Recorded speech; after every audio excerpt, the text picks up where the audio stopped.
laki nitong ano, curry. Cucumber.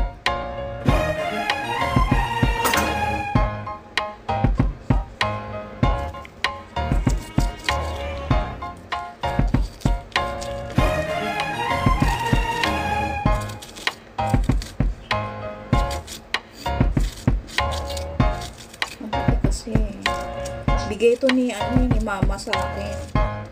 Hindi ko alam kung ano gagawin ko. Sayang naman ko itatapon.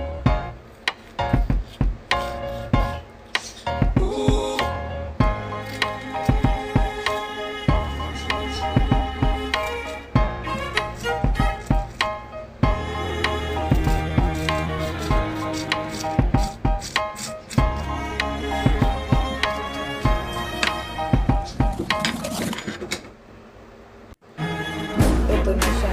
Tapos, iwain ko lang siya ng slice. Iwain lang natin ng slice.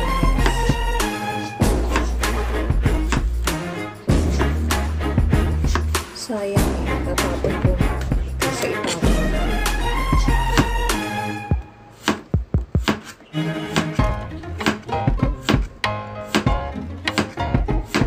Hugasan ko na to bago ko huwain.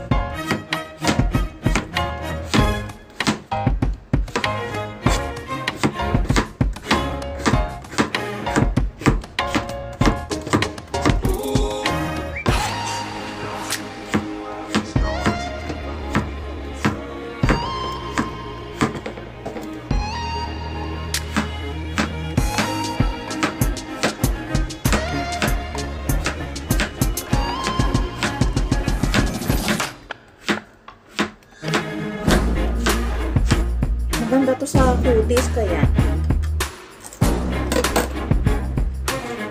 Tapos, lalagay ko siya sa plastic.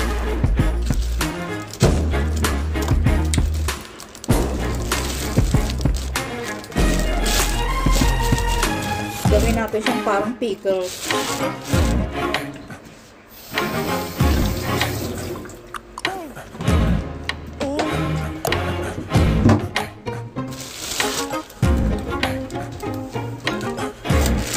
Tapos, lalagyan ko siya ng salt.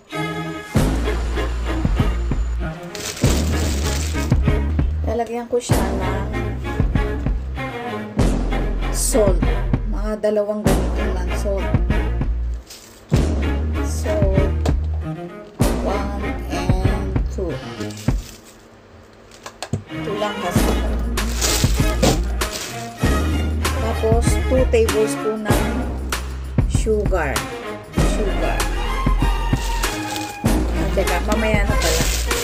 Anuhin ko muna siya. Anuhin ko muna siya.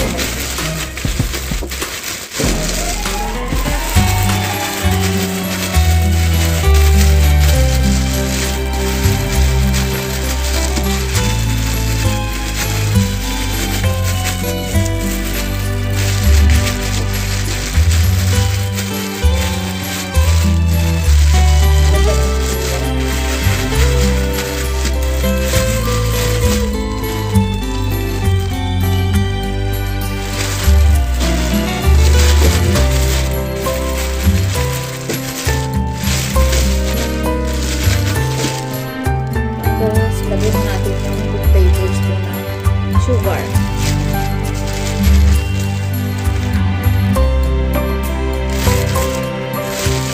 And laking plastic yun.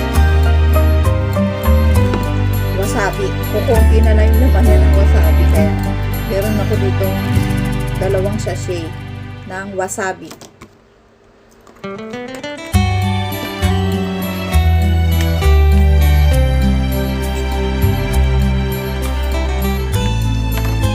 Maraming wasabi para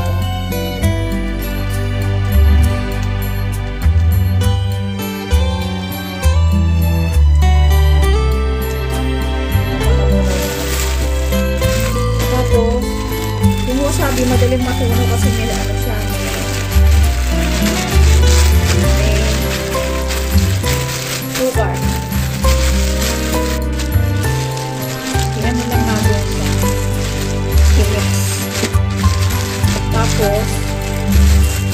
i-mix na siya. Ganda na nito. Alisin natin yung air.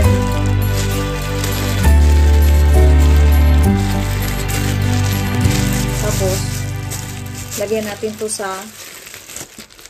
rep ng almost, mas masarap to half day. Ayan. Ito na siya. Mga kalahating araw, ilagay natin siya sa rep. And then, pwede na siyang kainin. Mas masarap may, yung medyo matagal. Kasi para siyang pickles nga.